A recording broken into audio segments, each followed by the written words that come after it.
ছাব্বিশের নির্বাচনের আগে শক্তি বাড়াচ্ছে তৃণমূল কংগ্রেস। এবার কেষ্টরগড়ে ফের ক্ষমতা বাড়ল তৃণমূলের। এবার বিজেপি ছেড়ে টিএমসিতে যোগ দিলেন প্রায় 12টি পরিবারের 70 জন মানুষ। খুব স্বাভাবিক এই পরিস্থিতিতে টিএমসির যে শক্তি বাড়ল তার নতুন করে বলার অপেক্ষা রাখে না। বীরভূমের রামপুরহাট 1 নম্বর ব্লকের চাকাইপুর গ্রামে বিজেপি থেকে তৃণমূলে যোগ দিলেন চাকাইপুর গ্রামের 12টি পরিবারের প্রায় 70 জন।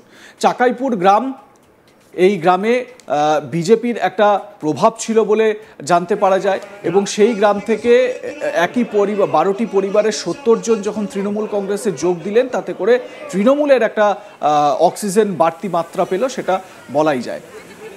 চাকাইপুর গ্রামে এই যোগদান কর্মসূচির আয়োজন করা হয়। যোগদান কর্মসূচিতে উপস্থিত ছিলেন রাজ্যের বিধানসভার ডেপুটি স্পিকার তথা রামপুরহাটের বিধায়ক ডক্টর আশিস বন্দ্যোপাধ্যায়, যাকে এই মুহূর্তে দেখছেন সাদা পাঞ্জাবিতে। 1 নম্বর ব্লক তৃণমূলের সভাপতি নিহার মুখার্জি ও 1 নম্বর ব্লকের তৃণমূল নেতৃত্ব উপস্থিত ছিলেন এই যোগদান কর্মসূচিতে। বিধায়ক আশিস বন্দ্যোপাধ্যায়ের হাত থেকে দলীয় পতাকা নিয়ে তারা তৃণমূল কংগ্রেসে যোগদান করেন।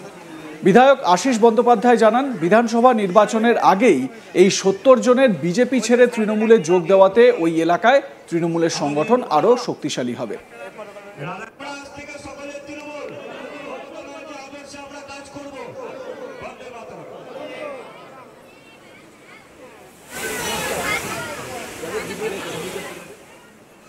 এবার আপনাদের শোনাই তৃণমূল বিধায়ক আশিস বন্দ্যোপাধ্যায় এই যোগদান কর্মসূচি প্রসঙ্গে কি বলেছেন, শুনুন। আজকে যা যোগ দিয়েছেন তা বিজেপি থেকে যোগ দিয়েছেন। তারা ওখানে আমাদের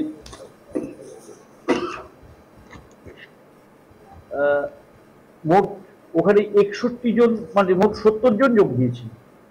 70 জন যোগ দিয়েছেন। মনসারাম দলুই, রাধাশ্যাম দলুই, ঘনশ্যাম দলুই, তারক লেট, পার্থ লেট, জয়ন্ত লেট, দ্বিজেন্দ্র লেট, স্বার্থ লেট, নবীন লেট, বিশ্বনাথ মোদক, সূর্য মোদক, তারাপদ মোদক, সুনীল লেট, দুলাল লেট, হাসি লেট, এই মোট 70 জন যোগ দিয়েছেন। অর্থাৎ প্রায় 12টি পরিবার পরিপূর্ণ হয়ে যোগ দিয়েছেন এবং আশা করা যায় যে ওখানে সংগঠন আরো শক্তিশালী। এরা বিজেপি ছেলে পরিবার হিসেবে যোগ দিয়েছিল। কোন পঞ্চায়েত সদস্য আছে এখানে, সেটা উল্লেখযোগ্য। আমার সহকর্মী শান্তনু হাজরা এ বিষয়ে তার প্রতিবেদনে কি জানাচ্ছেন, আসুন শুনে নেওয়া যাক। অনুব্রতর গড়ে বিজেপির ভাঙন। বীরভূমে রামপুরহাটের চকাইপুর এলাকা থেকে প্রায় শতাধিক বিজেপি কর্মী তারা তৃণমূলে যোগদান করলেন। তৃণমূলের এমনই দাবি তুলেছে। জানা গিয়েছে সূত্র মারফত চকাইপুরের 12টি পরিবার 70 জন সদস্য তারা বিজেপির সক্রিয় কর্মী।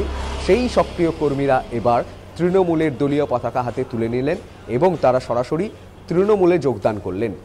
কেন এই যোগদান করেছেন? তাদের তরফ থেকে দাবি যে বিজেপিতে থেকে, ভারতীয় জনতা পার্টি থেকে মধ্যে থেকে কোনোভাবে উন্নয়নমূলক কাজে তারা সামিল হতে পারছেন না, উন্নয়ন থেকে প্রাপ্ত থাকছেন। তাই তারা তৃণমূল, মুখ্যমন্ত্রীর যে উন্নয়ন রয়েছে সেই উন্নয়নের কাজে সামিল হওয়ার জন্য ভারতীয় জনতা পার্টি দল ত্যাগ করে তৃণমূল, মামাটি মানুষের দল, উন্নয়নের সরকার, সেই এমন মন্তব্য করে তারা বলেছেন তারা কিন্তু তৃণমূলে যোগদান করেছেন। এদিন দেখা গিয়েছে যে এই আনুষ্ঠানিক অনুষ্ঠানের আয়োজন করেছিলেন রাজ্যের ডেপুটি স্পিকার,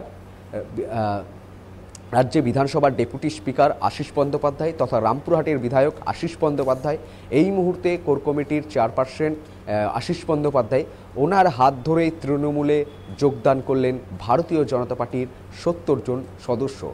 আশিস বন্দ্যোপাধ্যায় তিনি কিন্তু স্পষ্ট জানিয়েছেন যে 2026-এর নির্বাচনের আগে বিজেপি থেকে এভাবেই যদি কর্মীরা আসতে থাকে, উন্নয়নের সামিল হতে চায়, তাহলে আমরা সাদরে আমন্ত্রণ জানাচ্ছি এবং তাদেরকে সকলকে গ্রহণ করা হবে।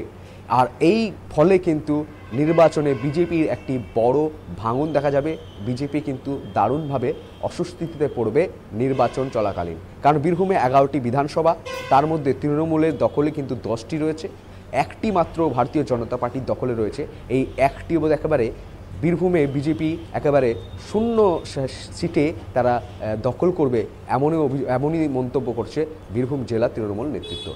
তবে ভারতীয় জনতা পার্টির তরফ থেকে এই কর্মীদের যোগদান পর্বকে কিন্তু তারা পরিহাস করে তারা বারবার বলছেন যে তৃণমূল সরকার বারবার লোভ প্রলোভন, কখনো ভয়, মিথ্যা কেসের ভয় এবং বাড়ি বাড়ি গিয়ে বোমার আতঙ্ক, বোমা ছুঁড়ে ভয় দেখিয়ে বিজেপি কর্মীদেরকে ভাঙিয়ে তৃণমূলের দলে নিচ্ছে। এতে কোনো সুরাহা তারা কিন্তু পাবে না, কারণ চুপচাপ তারা কিন্তু পদ্মেই ছাপ দেবে। কারণ এই শাসক দল একেবারে যে দুর্নীতি করেছে সমাজের সাধারণ মানুষ কিন্তু দেখতে পাচ্ছে।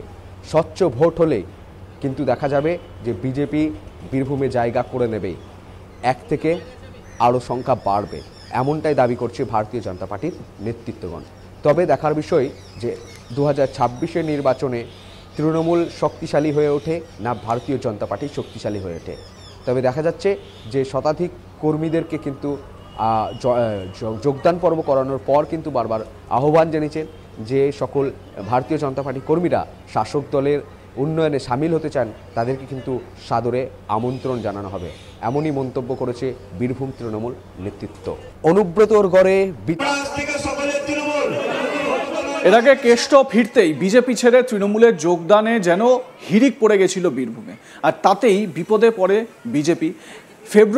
গত ফেব্রুয়ারি মাসে বীরভূমে ময়ূরেশ্বরে বিজেপি ছেড়ে ঘাসফুল শিবিরে যোগদানের হিড়িক ছিল চোখে পড়ার মতো।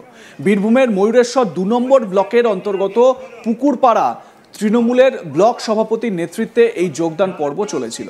কুণ্ডলা গ্রাম পঞ্চায়েতের অন্তর্গত পুকুরপাড়া এলাকায় 50টি পরিবার বিজেপি ছেড়ে তৃণমূলে যোগ দিয়েছিল। তাদের হাতে তৃণমূলের দলীয় পতাকা তুলে দিয়েছিলেন ময়ূরেশ্বর 2 নম্বর ব্লক তৃণমূল সভাপতি প্রমোদ রায় সহ কুণ্ডলা অঞ্চল সভাপতি আশিস মণ্ডল।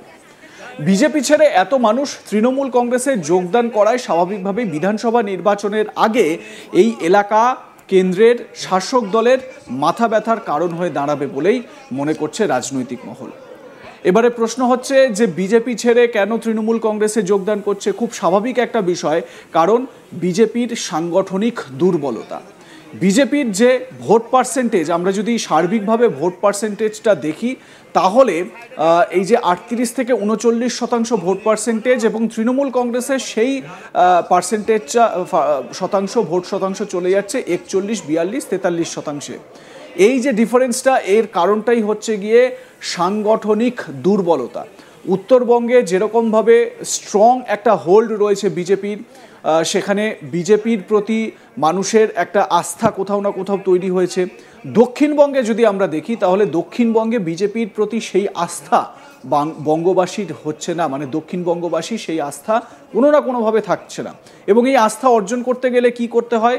আস্থা অর্জন করতে গেলে বুথ লেভেল যারা কর্মচারী রয়েছে, মানে কর্মীরা যারা রয়েছে একটি দলের, বা মণ্ডলের যারা কর্মীরা রয়েছে, যেটা বিজেপির সাংগঠনিক বা অফিসিয়াল যে ভাষায় বিজেপি বলে যে মণ্ডল সভাপতি বা মণ্ডল কর্মী, তো সেই মণ্ডল কর্মীদের কিন্তু আরও বেশি অ্যাক্টিভ হতে হবে। এবং সেটাই কোথাও না কোথাও একটা টানাপোড়েন দেখা যাচ্ছে, একটা ফাঁক ফোকর লক্ষ্য করা যাচ্ছে বিজেপির অন্দরে। আপনাদের মতামত কি এ বিষয়ে জানাতে ভুলবেন না। দেখতে থাকুন আজ তাক বাংলা, সাবস্ক্রাইব করুন আমাদের ইউটিউব চ্যানেলটি, বেল আইকন প্রেস করুন নোটিফিকেশন পেতে।